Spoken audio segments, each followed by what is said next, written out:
Okay, ladies and gents, welcome back to the Vicinity and Beyond podcast. I'm Henry, and we are going ahead with part 2 of our 3-part live recording from London. And part 2, we're getting into question time, where we've invited questions from lots of our audience and getting into the discussion. Enjoy. So with that in mind, let's open this up to everybody here today. The plan for this section is, this is question time. I am Fiona Bruce. We've got a smaller panel than perhaps Fiona is used to, but we will take questions, put them to Julie, and then open them up to everyone here. I do need to make sure that you have a microphone. Thank you, Marcus. We had lots of submissions. They seemed to reflect a mix of anxieties and ambitions. So anxiety about funding shortfalls, about bid capacity, about government policy, pressures on high streets, but ambition to be creative, inclusive, and innovative, using culture, collaboration, and technology to build thriving and distinctive places. I hope you can all remember your questions, but if not, I will cue you. Stephen, if you could introduce yourself and where you're from. Hello there, I'm Stephen Manion, Executive Director of Go Southampton. Thank you very much for the invite. It's great to be here in person with everybody. Can I just first of all quickly stop a bit of background here? I, like Marcus, was at Placemaking Europe with Alex as well last week. You come back inspired. You've seen people, 600 people discussing projects, exciting ideas, collaboratively, with partnership, not bids, they're all across the place. And there's a warts and all. They do say the problems. You come back here and hit the tarmac really hard at the airport, because one of the things that bids want to do is be creative. They want to be exciting. They want to bring change to the high street, to the city centre, the town centres. And then you find out that the local authority is cutting its services. It's reducing its non-statutory delivery. The police are not as present as they were. And suddenly we're in a staring game. Who gives first? Do we give in and say, okay, we'll do a bit extra, we'll do a bit more? And suddenly that creativity goes, the inspiration goes, the excitement goes, and we're just delivering what you've been talking about for 20 years. How do we get this to move on? How do we stop being the ones who blink? How do we get it on? Is it technology? Is it AI? Is it clever ways of thinking? One of the things is it's stultifying creativity. First question, Stephen, and yeah, everyone's nodding. We're all in that space. When I think back to 20 years ago, 24 years ago, the pilot started, 2001, for the Circle Initiative in central London, and it was all to play for. We had £4.6 million of government money, single regeneration budget money, to set up and showcase in 5 locations. That was in the era when there was a lot of grant money around, and you could really trial and pilot and pivot ideas and make that difference. Local authorities were quite suspicious of us back then. Actually, the biggest challenge was them being willing to speak to us, being willing to let us in. You know, they sort of thought, we've got this over there, we don't need you. And 24 years on, they're now trying to dump everything on our door because they've got no money left, no people left, no powers left. It's a really sorry state for places, because we should be adding value. We should be able to put that creative spin on the top and not do all the basics. But as we all know, if the basics aren't done and you're trying to put the sparkle on the top, it's just crazy. And this is a strand of a number of things we've said through a number of podcasts. I'm a strong believer that bids need to organise and kind of orientate themselves to have data and facts at their fingertips, and the right ones. People have heard me over the years, I've got an absolute pet hate of people just collecting footfall for no apparent reason and not doing anything with it, spending a lot of budget on having 3 cameras and going, yeah, it's great because we're 0.3% beyond national average, but they have no idea what that meant at any point. So good data and facts, and they're a great data company, so hopefully they'll evolve that for us. Data and facts that are meaningful to our work, our world, our place, can be really strong routes to lobbying, relationships, partnerships, pump priming stuff. I just don't think we're very good at that yet. We're getting better. There's some good stuff coming. What Marcus is doing in Fitzrovia is now really going to evolve. Some really good owning the data dashboard locally, buying various bits of data, having some resource to combine that together and think more deeply about what we're collecting, why, and what we're going to do about it. But we've got to get better at that, because that allows us to say, here's the patch, here's the issues, here's the problems. I think the flip side of that too, and we'll pick this up again, is where bids are funding additions on the street, particularly uniform presence, and they've got really good data capture. We've got to work out how we use that data capture well and ensure we overlap that elsewhere. And that allows us to lobby well and positively and show facts, not just anecdotes and, whims. It allows us to then change people's perceptions, and it allows us to kind of just stay ahead of the game a bit, but also to stay true to the levy payers. Because at the end of all this, and I think the thing I talk to bids a lot about is, if you're having pressure to do something that you didn't plan to do, particularly if it's local authority services coming onto you, you've got to ask yourself, who are you being funded by? And would they be happy having their money spent on that? If the answer's no, you can't do it, because it's just not going to work in the medium term. We've got to, if we want bids to carry on working and have it making the difference, we've got to be sure we're true to levy payers first and then beneficial to others afterwards. So we've got no brilliant answers, but we've got a load of techniques we all need to get a bit sharper on.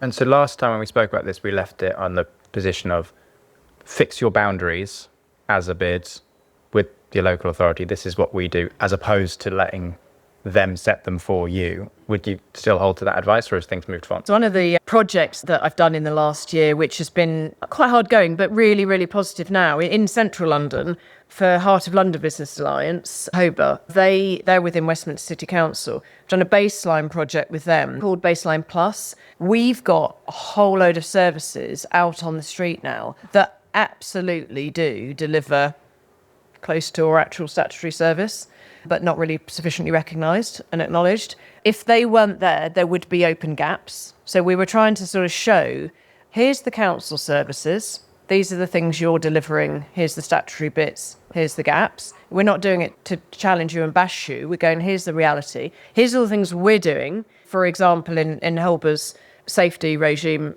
in its $1.5 million nearly a year is being spent on crime and safety from the bid in a very high intensity area. And then here's the complementary additional services that we might be doing jointly. So the bid was funding some additions that were discretionary that they weren't obliged to do. They were choosing to do for a variety of reasons. And that needs close alignment and review. We've got established operational meetings, service review meetings every month, and then quarterly at senior level to track that kind of 3-level agreement that we've put in place, and to not challenge and question and bash anyone, but to openly say, where are the problems now? And are we touching them or are we not? It has been really transformational. Now, we haven't solved all the problems, but it's totally different, the relationship that we've got now, because we've looked at it differently. And we've said, we recognise we're investing alongside you, recognise you have a statutory role that we can't step into, but recognise we can together achieve more. And we're beginning to ask harder questions. Data sharing's a challenging question, but we're asking it. Powers and responsibilities. And the sort of flip side of all this, which again, I guess this will probably come up quite a few times. If you do then move into those wider places that are not really our territory, have we geared ourselves up to do that? Are we trained to do it? Are we funded to do it? Are we insured to do it? Careful what you wish for. We're not a council. We didn't set ourselves up like that. We haven't employed those particular staff with that training. We haven't insured ourselves to do it. So we do have to continually have that open conversation. Not in a critical way, not in a you're not doing that. It's in a here's the problem. Can we work out how we best do it together? So on 25th of September, the government have published their Pride in Place strategy, talking about £5 billion of funding over 10 years into 250 neighbourhoods as part of the Pride in Place programme. And then the Pride in Place Impact Fund, 150 million for 95 places. I'm interested in the views in the room in terms of, is that going to help? Is that going to make a difference? Can I bring in Nicola with your question? Hiya, Nicola Grant from Positively Putney Bid, South West London. My question is very similar to the previous one, but maybe you're going to answer it slightly differently. I'm talking about the business area retention system and government's proposal to plan the reset, which we believe will mean councils have less funding to spend locally. If councils lose funding, they're going to look at statutory services that are not deemed as critical. That's likely to be street cleaning, community events, safety, basically lots of the things that bids are already picking up. How do we frame this with our businesses? How do we explain to them that we are still being additional to the statutory services and persuade the local authorities that these things are critical to everything else that they're trying to deliver? Yeah, it's a great question. This one almost keeps me awake at night. Can I make sure I understand this first Yeah. of all? Because this is part of the problem. So from what I understand, this is essentially saying in 2013, this business rates retention meant that if you had two towns of approximately the same business rates that's been collected, if one of them grew from that baseline, the local authority was allowed to reinvest that. It didn't go into central government. Retain 50%. 50% of it. But if the other place shrank in size and business rates fell, they got a top up. Yep. Okay. Yeah. Because there's something I was reading around, they've got to get back to the baseline before they can even start getting extra, and therefore there is a disincentive to get there. And so this point in 2026 is effectively rebalancing. Yeah. So those that have grown in the past are going to be penalised in a sense. Exactly that. And let me go back a stage even further, because there's three things aligned in relation to business rates coming in April next year. We've got the 2025 Act, which is non-domestic rates, multipliers and private school act. Bizarre series of things all put into one piece of legislation. That's doing a light touch reform of the business rate system, putting new multipliers at the lower end to effectively swap out the subsidies that are allowed for retail, leisure and hospitality post-COVID, but they're only going to get equal to a bit less than subsidy they had before. So there's no extra for that sector. It's the same as or a little bit less than. But to fund that, that's then through higher multipliers in the above $500,000 rateable value with no growth in tax base. So that is one issue with business rates that's coming 1st of April next year. Second issue is there is a revaluation anyway that comes into effect next April 2026 with an antecedent date of 1st of April 2024. The draft list will be published imminently, October, November this year. So we'll get a sense of how the values have changed. So there's two quite fundamental things already. And the third one is business rate retention. And there's a base funding level, BFL, and there's a business rate baseline, BRB. It's trying to rebase them because it hasn't been rebased for years. Some have collected extra retention and some have been trying to get top up. Now they're going to rebase, and the base funding level is defined by the perceived need in that location. I wouldn't be as bold as suggest that might have political connotations when they reassess that BFL, but it might have. This Labour government redistributing. Right. There are a number of local authorities that have been seeing growth, and that might be because they fortuitously saw growth, or it might have been because they did some really good stuff inspired by this business rate retention that created that top up. However, they're going to have that all taken away again, and they're going to rebase, and then we're going to see an adjustment. So yes, there's this redistribution, and ultimately, as Nicola says, we don't quite know, because until that BFL and BRB are done, we don't quite know, until we've got the new values, we don't quite know who's going to lose what and the extent of losing what. But there will be some loss and some addition. And there's some real reality about, therefore, local authorities may be on even lighter revenue than they are now. And we also know that, business rates ultimately is about financing local government services, but it isn't a big enough pot of money. It's going to sound like I'm completely Holber focused, but I'm not. I'm going to talk about Holber again because they've launched the combined business rate model that they're lobbying for and influencing government on.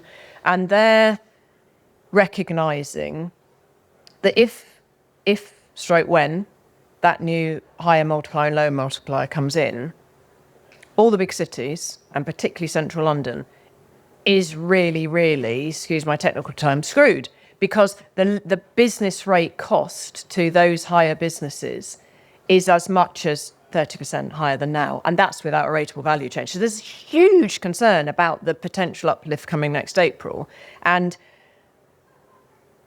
not widening the tax base means to subsidise the small ones, it's going on the big ones. But there's that kind of basic thing of symbiotic relationship. If I just use a retail example, if you haven't got John Lewis because they've been knocked out because of the costs, you don't have any of the small guys anyways. There's no point in subsidising them because they need that symbiotic economic Destination relationship, right? retail. And then alongside that, if you go back far enough, the introduction of business rates was 1990, at which point 100% of the business investment was bricks and mortar because digital didn't exist. So businesses financing local government services via a business rate was 100% bricks and mortar.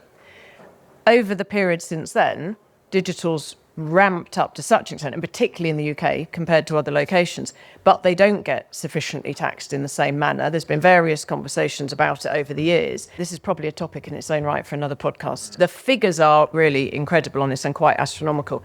What Holber is saying is put a combined business rate together by using existing property business rate as we do at the moment, and by using a digital business rate that you do as a top slice onto VAT, so that it's the sales tax via the digital occupier rather than digital owner on top of a VAT bill. Every business digitally that pays would have an uplift on their VAT as a sales tax that would go into this digital business rate. Their basic numbers that they've proposed to widen the tax space says, based on current figures, property business rate would collect about 23 billion, digital business rate would collect about 6 billion based on a 2% levy. That is 1.6 billion more than doing it now in the way it's done, but vastly reduced costs on the bricks and mortar crowd, which we have to do because everything is layering up onto them and they're not all going to survive the economic storm that we're in and is still coming. We can't keep piling tax on these businesses because they won't survive. It does feel like a podcast episode because there's lessons you can draw from European economies that have already taken steps towards how they can tax online. Yeah. So then coming back to Nicola's question about how do you frame this with businesses then? There's a lot of change coming. If people are criticising this government for lack of things happening, I think people always criticise governments for a lack of things happening, but it actually sounds like there's quite a lot. There's these new programmes, and actually it feels like we're in a place of trying to make sense of it all to communicate with businesses. The feeling I'm getting from Stephen and Nicola is expecting local authorities to be worse off and then a pressure on the bid. Yeah, and it's about aligning what is reasonable for us to do and translate to our business community about what's happening elsewhere. We all deal with businesses who don't understand the minutiae of this. Part of our role is navigating and translating it for them and having some really, really simple things that says, okay, that is the take. That is what we're expecting. Here's the technologies and data to demonstrate how we can make a difference. But we're not going to step into that fold. We're going to use your money in the way we can use it and not actively then just step into the local authority fold just because they haven't got any. It goes back to the answer to Stephen. And when we've got data and facts, we have to lobby back. I mean, we've been doing it, the London ones, we've been doing it back with the Met Police, going, you can't just walk away from this. We have major problems in this city that we have to resource. If we paper over those cracks with our levy money, the problem disappears. We have to constantly keep having that cat and mouse about here's the problem, that's how big the problem is. We can do that tiny bit of it, but you can't expect businesses to just settle into funding statutory service. And there's no easy answer because there isn't enough money in the system. That's why I really like Holber's approach to saying we're not just criticising what's going on, we're saying here's a better way. We need more money. We need to widen the tax base. None of us has got enough money. How do we get it? Come with a solution. Yeah. Excellent. Let's move us on. You mentioned police. Marcos, I believe. I'm Marcus. I'm the Director of Policy and Place here at the Fitzrovia Partnership. If you look at Fitzrovia, it's sort of what Jane Jacobs would dream of as a city or as a place. And oftentimes we are plagued by these wicked problems that are way too complicated, way too difficult to solve, not just for one individual or one organisation to deal with. One of those wicked problems is safety and security. We're seeing a shrinkage in police numbers and police funding.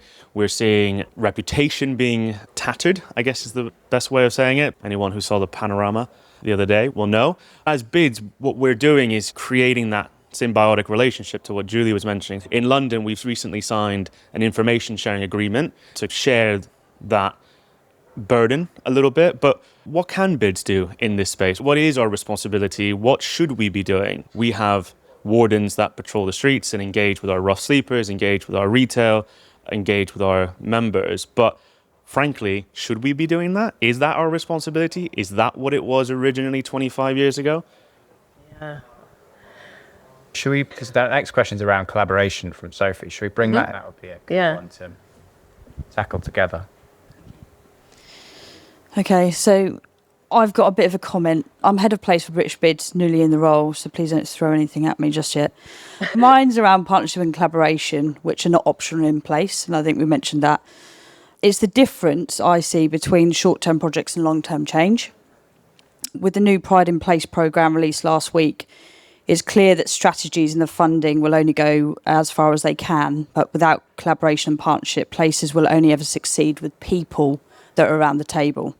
And when I say people, I mean the wider element of people. So obviously all the partnerships that we've been speaking about. And obviously bids in particular should be the focal point to this, and because they're one of the few structures already embedded in the local economy that can convene, lead and keep everything going.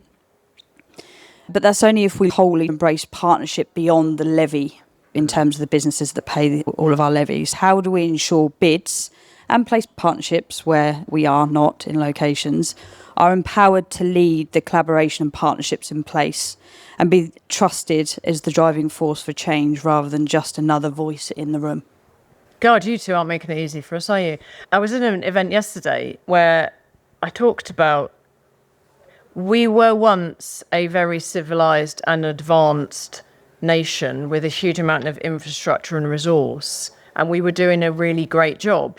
Part of our challenge now is, because we haven't got the state funding for that job to be as great, it's sort of deteriorating gradually. We've been used to having our nanny state look after us, and now we've actually got to work out ways of looking after ourselves. And I think, and I don't know whether you had this, you guys that went to Europe, whenever I speak to Americans who are in this field, they don't understand how we've been looked after by the state for so long, because actually they come at it the opposite way round and go, oh, why aren't you being creative and everything else? And so kind of part of the answer to both of you, but so particularly Sophie, your point is, we've got to redraw the boundaries, haven't we, of place, partnerships, relationships, and that sort of power struggle. We've had no power, but we've got all the expectation on us now. Pre-COVID, we'd got so advanced and civilised, but perhaps bureaucratic and controlled, that we couldn't breathe without permission from somebody. So we'd finessed things in a place management environment so perfectly that no one could be creative. And what we saw through COVID was some local authorities being really willing to go tactical urbanism and go, oh, let's just throw all the red tape away and have a go. And I bet you saw that in Placemaking Europe last week. I bet you saw loads of examples of, let's just have a go. Because when you're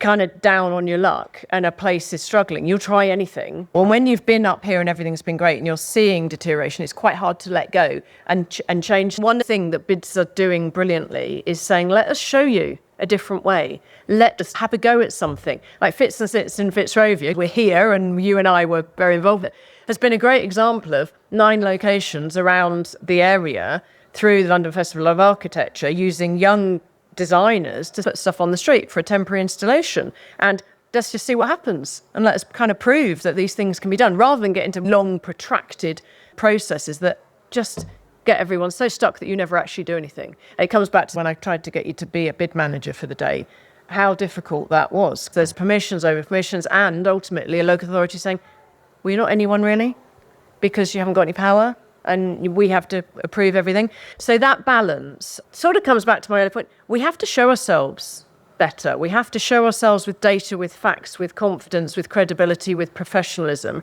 so that we're trusted in the room.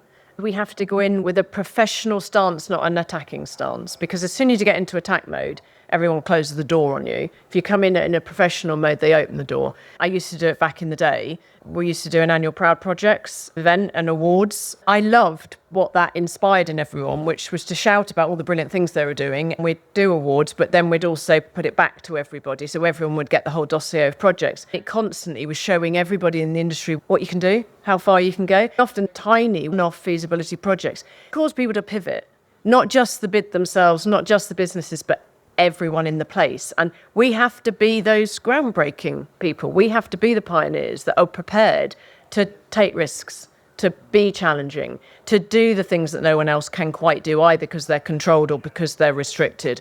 And none of that's easy, but we have to be the brave ones. And any of you that have heard my characteristic, it was a good bid, it ends with well-measured bravery. Because if we can't do that bit, pack up and go home. Sorry, I'm going to pause because I'd actually like either Marcus or Penny, tell us a bit more about that data sharing agreement that you all guys all signed up to Met Police with. Hi, I'm Penny from the Baker Street Quarter Partnership bid just down the road here. So yeah, we've just signed up finally, and it feels like we've come full circle because we had this before, but we have got it again, which is to be celebrated, where we can share information with the police effectively and efficiently. I think the next step is actually for the police to start naming bids in their strategies, not just business, as an operational partner as well as an advocate and a support. So those agreements were signed a couple of weeks ago. Great. And this isn't meant to sound negative, it's just the reality. Those of us in London in these rooms at the moment are regularly being told now there's 80 new police coming. Fabulous. There's no net gain. There might be 80 posts, but it's not 80 people yet because they can't recruit anyone for love nor money. Nobody in London wants to be Met Police anymore. It's going to be even worse after the Charing Cross incident. So actually there's a load of layers of issues here, and we've got to be the individuals that can try and navigate some of that and help those. But also, do we need to pay for people on the streets?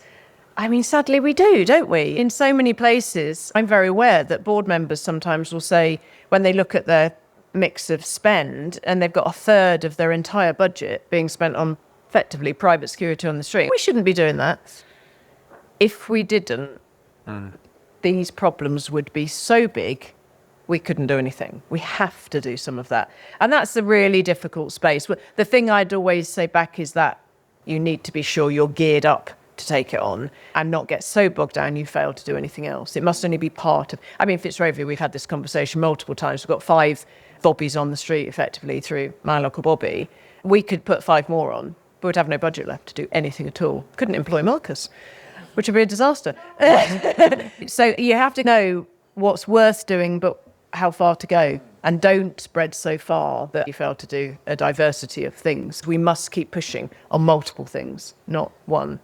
And Sophie's comment about partnership beyond the levy, if I've understood that correctly, it's interesting because you're delivering services to those people, but you're essentially saying, how do I think bigger picture around collaboration for my place, longer term partnerships with the police to benefit them? Steph was telling me on the train down here, you've got 400 businesses and 2.5 of you having the capacity to think directly, transactionally, and partnership long term must be... Yeah, it's not fit for the faint-hearted, is it, these bid jobs? So if we are focusing on what we can deliver, not overstretching ourselves, we might think about how we're measuring success, mightn't we, Fran? Yeah. Hi, I'm Fran and I'm the Chief Exec of Cheltenham Bid. I think this is a really interesting podcast and it's good to hear everyone's views and questions. There's so much I could say on different topics, but my question relates to place as a whole. So a lot of bids are in different stages. Some are quite new, some have been around a long time, some have lots of businesses, some don't. But my question is, what makes a place truly thriving? Julie, you've touched on it a little bit. Some places measure footfall. So there's that qualitative and quantitative data element to it. But also, how much does people's perception come into that? Because we've all got different opinions. Our businesses all have different opinions as well. So to kind of end it as well, should there be national standards on place? But if so, for example, we've talked a lot about London, but there's also some other cities across the UK, there's smaller towns as well. So how do we, if we were to introduce national standards, what does that look like? And what are the measurables in terms of qualitative and quantitative data? Well, I like the introduction of the perception because we are living in an almost post-truth world, aren't we, where what the reality is and what people's perception is can be very different, and unfortunately one seems to be driving the agenda more than the other. That's a really interesting point because I did a piece of work with a bid a year or so ago where I encouraged them to think about the other bids around them and what they liked and didn't like and what they thought was good on the ground. The story on social media looked amazing. The reality on the ground was woeful. We need to be really aware of that. Perception is critically important, isn't it? Because we can become terribly insular and go off quite a great LinkedIn profile and everyone connects to me and and everyone thinks I'm great because you've positioned a great photo but we've got to be bigger than that because our audience is the user of the place ultimately, and we've got to continually revisit that piece whilst knowing that if we don't satisfy that first primary audience of those who pay us, we can't do anything anyway. So there's always that cascading. From a bid perspective, I think it's one of the other we've never really got right from day one, pre-day one. In the pilot, we talked a lot about what were the measures of success in bids. The way I try to describe it is we've got to think about input, output, outcome. So input is what are we doing? What difference are we making versus anyone else? And are we making the right decisions? Like when I was challenging you to be the bid manager, why would you do that?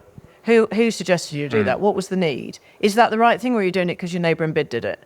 Or because somebody said it was a good idea? So being clear about scrutinising input, because you've got such limited money, you've got such limited time. What are you putting in and why are you putting it in?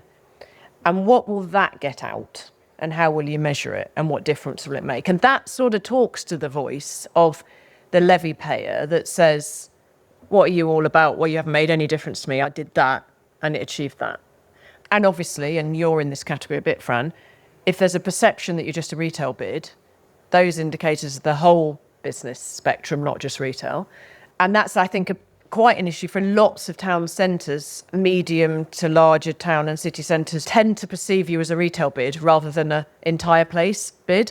But then outcome is that wider difference. What difference is it making?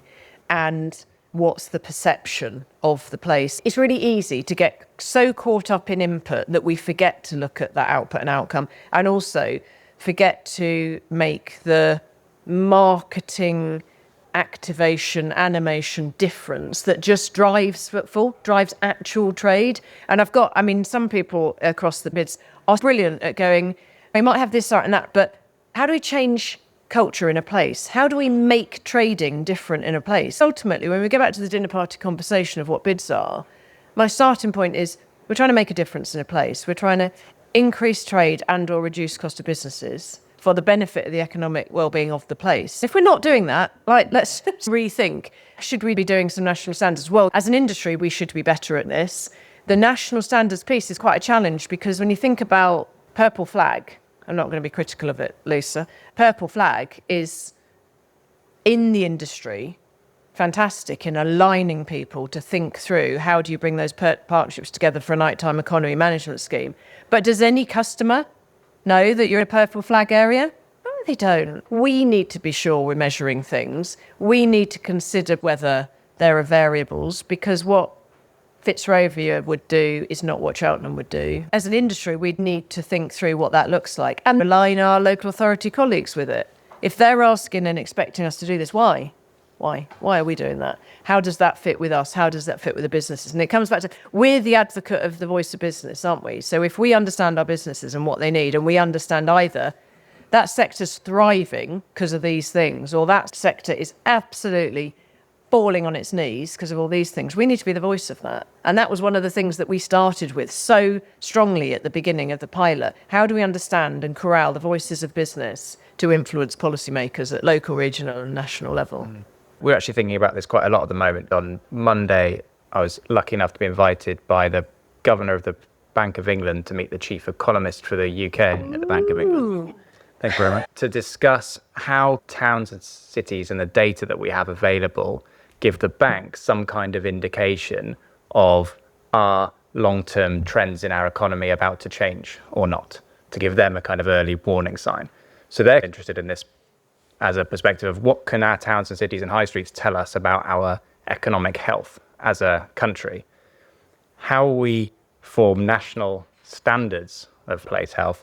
We obviously try and measure a lot of what we do. We started off with a solution. We were trying to scale out through lots of places. Ultimately, we ended up splitting it into different solutions for different places for that reason.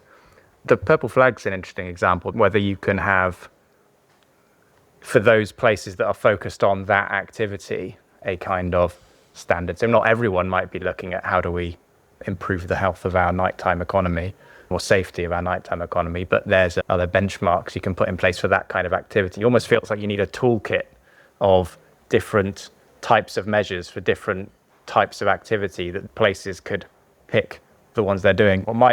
You're building the spaceship again, aren't you? Yeah. Feels like we're in a place where you have to measure what you're doing for your own success and demonstrate that at this point. I wonder, is there a place for that? I think we'll come on to a question in a second around as a group and advocacy for us as a group of placemakers and bids, who has that role. Back to one of your favourite topics, Julie. Steve, who couldn't make it today, Steve Bluff from Bristol Bid. Newly formed, Bid, combined. which is great news. And Steve says that they have been considering options for accommodation bids in Bristol. We already have 39 hotels paying a bid levy, so that muddies the water. Ultimately, he says it's down to the hoteliers. Is there a need for more ring-fenced money to help drive the visitor economy, and which will directly benefit? What's the appetite to impose a visitor charge, and how will it fit in with a tourist tax if that ends up in English legislation? And could the bid be a delivery partner for the model? Oh, there's a lot wrapped up in there, isn't there? And I think we've all been considering this one. And can I perhaps wrap up Ellie's question in this before I respond as well? Ellie from Salisbury, do you want to just pick up yours too? Yeah, so mine was more about how we can find our identity as places and placemakers within those wider models and within the changing tourism landscape, especially when you are executing a more defined model of their generalised county-wide model with the creation of the local visitor economy partnerships and the impacts those are having on places that run their own strategic and specialised place marketing. How can we work in collaboration with them and find our own identity within that, and how we weave into those as our individual placemakers, basically? Thank you. And the reason I link those together is there's been loads of conversation about the accommodation bids. Let's just pick up that one first. It was so good we did it twice. And for those of you that listen to those podcasts, my point in there was the Manchester model is unique because it's a city that only had a small bid that was retail and it didn't have any hotels in it to start with. So by putting an accommodation bid in, they didn't overlay over an existing hotel base already. So that was creating an adjunct to the existing retail bid. And after them, there became kind of enormous flurry of activity, largely from local authorities going, well, that looks like easy money, so we'll have a bid of that, thank you very much. And then ultimately realised it's not easy money. So we had Bournemouth, Christchurch and Poole went to ballot for an accommodation bid and failed by one vote, 16 to 15.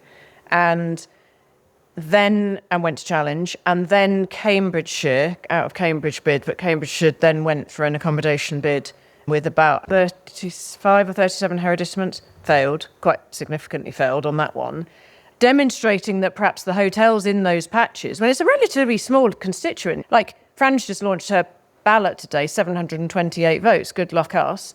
So 35 constituents in a vote, that should be really easy, and yet it wasn't. Then Liverpool adjusted its model to go from traditional bid model of its hotels on top of the existing bids, but not paying twice, into the voluntary charge model, and won the ballot, but then was taken to challenge. There's only one location in the country that's gone to accommodation bid with a ballot that didn't see a load of grief. So it's not necessarily universally applicable. Most bids have hotels in them already. The wider question that Steve picked up, is there a case for ring fencing that money around visitor economy? And I go back to, because I'm so old, I go back to 2009 Visit England report on tourism bids, at the point which they were drying up all their central government money for tourism and looking at new ways of funding tourism. They realised that actually they couldn't get tourism bids off the ground because it was much more complex than they realised, and loads of businesses in locations were already paying a bid levy. So you've got this kind of layering up of, do businesses benefit from bids when we do them well and we evidence it well? Yes. I feel very strongly yes is the answer to that. Do they benefit in every location? No, because they're not all great and because they're not all doing the right things. Should we be then thinking about what visitor investment looks like when you then put the kind of place marketing piece in? Because, again, back in the day, place marketing, destination marketing and tourism was funded elsewhere and was working either alongside us, sometimes with a bit of friction, or together, or indeed run by us. And gradually we were getting a great position. But that's drying up now too. Can I come to Lisa for a second. Can you talk about what you've just lost in Kent? Not you personally, but what did you just lose and why and what's that meant for us? Just a really good example of how we're seeing that disaggregation now and a greater pressure on us. Lisa Carlson, Chief Executive of Canterbury Bid and Chair of the Association of Town and City Managements. Within the last month, an organisation called Go To Places, which ran Visit Kent, Visit Hearts, went into liquidation. And, you know, there's a lot to say about that. But of course, a lot of destination management organisations rely on grant funding these days because no one has a lot of money. And I think that probably puts a lot of them in a precarious position. And possibly this won't be the last one we see where this occurs. So we've lost the county level support there, and Visit Kent was an LVEP as well. And that didn't come with funding. We've got all these LVEPs, which sounds lovely, but with no money. Maybe access to money or access to applying for money. Thankfully, we've got really strong partnerships in Kent, and nobody wasted any time jumping on and trying to find a solution. There is now an interim solution in place, and the private sector partners, the attractions, are really leading the way. We are the odd one out as a business improvement district because we run Visit Canterbury for the whole of the Canterbury district, not on behalf of Canterbury City Council, but that's something we own and run ourselves with the local authority as a partner amongst many others. So we're sat there with the other district authorities trying to figure out what to do, as well as attractions that are based in Canterbury and across the county, trying to figure out what to do. And I do think we'll come through this and maybe we'll end up in a better place, because sometimes it takes something catastrophic in order to facilitate change. It could have been avoided, and we do need to look again and really cherish all the work that's gone into our destination partnerships, because there's a lot of good work there. There's a lot of fantastic staff. We'll get through it, but it's been very difficult. Yeah, thank you, Lisa. And that puts me in the mind of Leeds is probably a good example as well, where they spent a decade actively trying to speak to that audience of visitor and the place marketing piece, because their levy payers expect them to do that. That's what they think they're buying, irrespective of them being Leeds and Partners, as it was called internally in the local authority. The bid set up Welcome to Leeds as the brand for consumer-facing activity because their levy payers expected them to do it. And actually then it's been trying to weave in, what are we doing and what are you doing, and let's not overlap and let's not duplicate. And yes, perhaps one of the positives is if we have less organisations, we have less duplication. It's another example of a string to our bow that perhaps we hadn't anticipated fully, and we've still got the same amount of people and the same amount of money. Coming back to Steve's point about visitor charge versus tourist tax, I mean, Scotland and Wales are on the road already to this. We still have a government that's saying they're not going to put a tourist tax in. I can't believe they're not going to, actually, because we have no money and they're going to see it as an option, I suspect. But how do we position ourselves? We have to be a delivery partner in that. Even if there is a tourist tax, even if we don't agree with it, the bid is the best placed organisation to be the delivery partner. We know our place better than anyone else, and we have to position ourselves to make sure we do that. We have to try and ensure that we recognise the price sensitivity so that we don't scare everyone away. The reversal of tax-free shopping has been a major problem. The figures are hugely detrimental. Domestic tourism is, post-COVID, reasonably good now. International tourism is faltering. We see so much stuff all the time about international tourism. If you want to buy, I don't know whether anyone here would, if you want to buy a Rolex watch for 50,000, you don't buy it in London anymore, you go and buy it in Paris or Milan because it's 20% cheaper. That's really, really fundamental. And that's not just about the 10K. That's about the week that you just spent in London or in Leeds, Oxford or somewhere else enjoying our country, not someone else's. We do have some major problems around visitor management and tourism that aren't going to get resolved overnight. So just to put forward a contrary view, I made the prediction and I said tourist tax would stifle the success of AVIDs. As you say, it doesn't look like they're going to come in anytime soon. There are no plans. So we will get to see, does Manchester get renewed? Do other places, and I think they will, other entrepreneurial places looking as an interim solution to take it up? And it will be interesting to see how they fare, and does their success then ultimately provide evidence to bring in a tourist tax? Personally, from looking at the data in Europe, tourist taxes don't seem to put off tourist numbers. In fact, you see Venice trying to hike that tax even higher to try and deter, and it hasn't worked yet. So they're going to have to keep hiking it. Hospitality VAT is half the Yes. standard level in Europe versus here. So we're already piled on with an extra tax. We get into more detail in those episodes. Okay, Henry back again. I hope you've enjoyed the episode and part 2. We have just one more part to go where we finish off question time and then we look ahead to the future.